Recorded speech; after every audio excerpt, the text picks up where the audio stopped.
What's up, everybody? Theo the Juggernaut with you Friday morning. A little under the weather. That's not going to stop me from going through walls. As we've seen this past week, Winnipeg Jets 500. But that's not the storyline. Storyline is something else, which we'll get to as well. We're also going to talk a quick minute about the Winnipeg Bombers, Blue Bombers. Saturday, 3 o'clock, big tilt with the Lions. Matt Nichols is in. Flanders is out.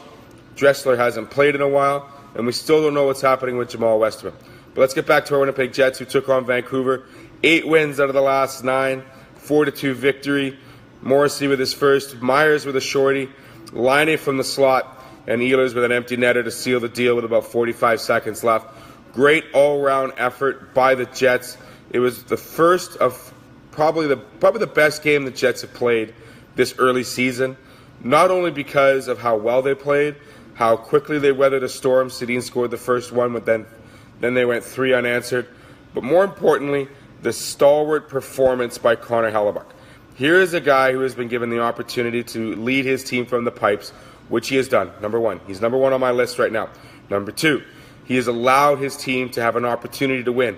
Patrick Laine said it best. When your goaltender only allows 2 goals a game, chances of you winning that game become a whole lot better. That third goal let in is like the make or break for the Jets. When they allow 2 or less, their record is above 550. 3 or more, they're below 400. That is the make or break for the Winnipeg Jets hockey organization. Connor, great job in the last 2 games. I'm not knocking Steve Mason. I'm not going to jump on the wagon saying, way to go, we've signed him, $4 million, yada, yada, whatever. I still feel we should have signed Jagr. That's a whole different story. For a $2 million bit, wouldn't be a bad idea. Some people are saying that the Mason is the same thing as a Pavlik. I highly disagree with that comment, because if you look at the Thrasher organization and who's still left here, the ones that are left are still the winners. Those are the ones that still have the pedigree of having the opportunity to win games, are exciting on the ice, and know how to perform. Andre Pavlik, he had done his bit. It was time for him to go. He was ready to shut out. He's doing okay in New York. He'll be fine. Connor, Steve, you guys have a great 1-2 tag team. Whoever's playing 1, plays 1. Whoever's got to back up, back up. The bottom line is your team needs to win. Having that said, the forwards did a great job. Second game without the big buff.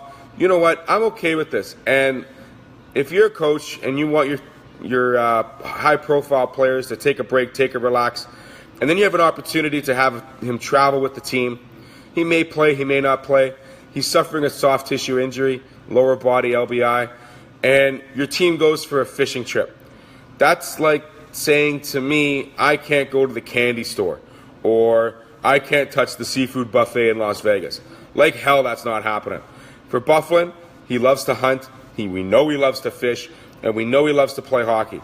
So when he has a chance to go catch a fatty 12-foot sturgeon, he's going to go do it. And you know what? He's good at it. And you know what preps a player and repairs a player more than anything else, than any type of injury? The psyche between the ears. And if this is some way for Dustin to enjoy life a little bit, being a little bit injured, and then having the opportunity to maybe play this weekend at home, give it to him. By God, this guy is under so much pressure. He is an X factor to no degree. Not jumping on his bandwagon, I'm just saying, if you give a player an opportunity to repair his psyche between his ears, let him do it. And Paul Maurice, great job defending him. He wasn't bull riding. He didn't have to wrestle the fish. He was fine. And he had Matty Hendricks with him, another injured guy, so it was all good. Bottom line, Jets are 500. They're looking better now than they were in first and second game. They're starting to get a bit of a repair job going on. And they've got Carolina in the house, game 2 at home, the second home game on Saturday night, 6 o'clock. Bombers, 3 o'clock tilt, BC Lions. Now, here's the big deal. We've only played 1 against BC. We have 2 more games left. We have to win one of these 2, or 2. We'd like to win both of them, because BC is that team in the West that's starting to creep up the standings. We already own the home advantage against Edmonton and Saskatchewan. Are we going to catch Calgary? That's not the point. We should beat BC here in the next 2 out of the next 3 weeks. Matt Nichols, a better choice with a bummed-up hand than Davies or Lefevre. I agree. I mean, he started 37 games for us in a row, I believe. He's got a great record. He is a Ironman as a QB. He's doing great work. He knows how to control the ball. More importantly, he's got an idea of saying, okay, if I'm on the field, our team has the best chance to win. Weston Dressler still hasn't practiced, still hasn't dressed. Will he see the gridiron before the season's out? We don't know. And, I mean, having Jamal Westerman still unavailable for the remainder of the season with unknown injury, unknown reason, well, hopefully we get an explanation from that. Probably not going to happen until the end of the year. Go support your Bombers, 3 o'clock kickoff at IG Field. Then rush over to the MTS place and catch out the Jets, 6 o'clock. It's a great day for sports here in Winnipeg tomorrow afternoon, tomorrow evening. Theo the Juggernaut saying have a great weekend. Enjoy the sunshine. We'll talk to you next week after the games.